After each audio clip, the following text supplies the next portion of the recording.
My name is Laird Kimball. I'm standing in the stairwell beside the old brownstone stoop, and I'm sweating as each painful word drifts down from above. I've got to kill him. I'm losing Nora. The house is empty and lonely without Nora in it, like a tomb with the chill of death.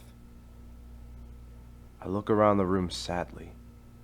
This is how it will be from now on, without Nora. I sit down in my favorite chair, the one Nora picked out especially for me, and I remember how it was in the beginning, when we were first married, me and Nora, her tears of happiness. It's all so wonderful, Laird. I've never had a home of my own before. There's the furniture to pick out and the rugs. I remember her childlike enthusiasm as she made plans. And a mahogany table over there. Oh, I want everything to be in mahogany. Darling, it'll be so beautiful.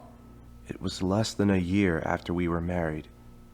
I remember that Nora seemed to withdraw into herself as she grew cold. Was it something I did? Something I said? It's nothing. I'm just bored, I guess.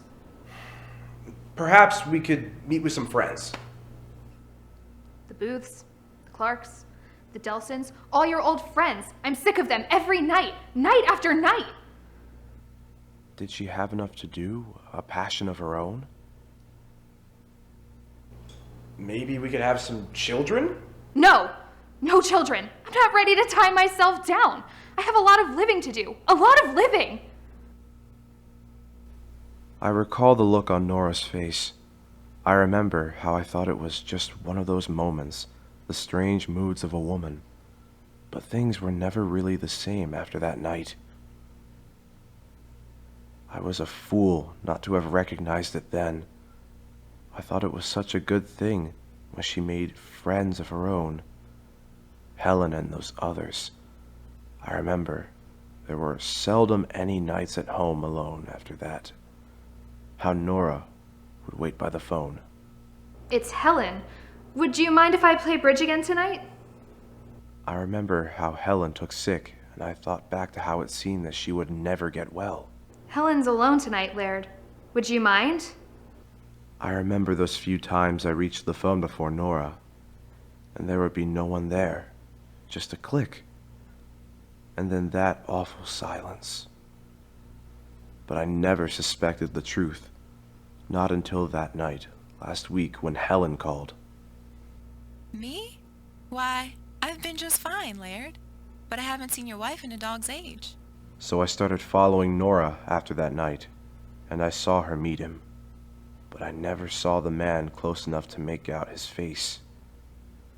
There was always some trick of fate which prevented me from following them. A traffic light, a closing subway door. My frustrations made me hate Nora's lover all the more. I bought a gun. I'll follow them all the way tonight, to that brownstone stoop. You didn't have to wait up for me. I'm trembling, reaching for her. Don't touch me! Don't come near me! I couldn't stand it! I hope that a new day will make things better, but what little is left of my world blows up in my face the next morning. I'm going away with him. Don't try and stop me, it's no use. I know what I'm doing. I'm leaving on the 8 o'clock train to Miami, the champion. Come see me off if you'd like. Goodbye, Laird. It was good while it lasted. Brazen defiance. The whole sordid affair. It sets my brain afire. A fire with one burning idea. I need someone to whom I can pour out my troubles. I'd kill him if I were you. Both of them. But, if you don't want to do it yourself, there are people out there these days where, if you don't, they'll do it for you. But, I must warn you, these people, they don't come cheap. So it's gonna cost you. I give him my money, all the money I have.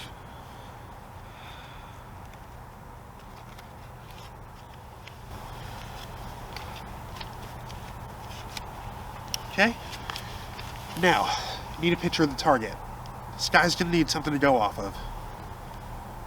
I don't know what the guy looks like exactly, but Nora told me she's leaving on the Champion for Miami tonight. I hand him the picture I always carry of Nora. Beautiful, beautiful Nora. It's as good as done. These guys, they don't let up. They'll follow your wife to the South Pole if they have to.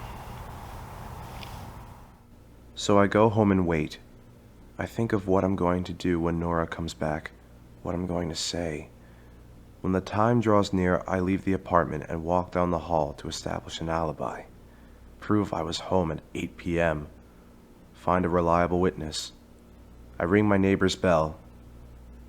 A light bulb? Well, sure, you can have one. I sit in my room, holding the light bulb. The clock strikes 8. In my mind's eye, I see the killer spotting Nora, following her lover.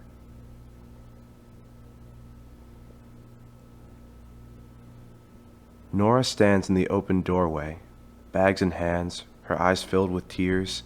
She drops her suitcases and rushes into my eager, waiting arms.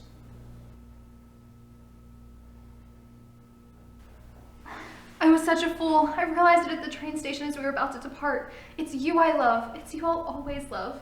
Can you ever forgive me? Of course I can forgive you. I love you. I look up, see him there, his unmoving, steel face, his cold eyes, the black muzzle of a gun pointing at me. We'll have children, lots of children, and we'll be together always, for the rest of our lives. The explosion, echoing through the apartment. The stinging pain in my chest. The chill of death that sweeps over me as I sink to the floor, and Nora's voice sobbing. Darling, don't die. Please don't die.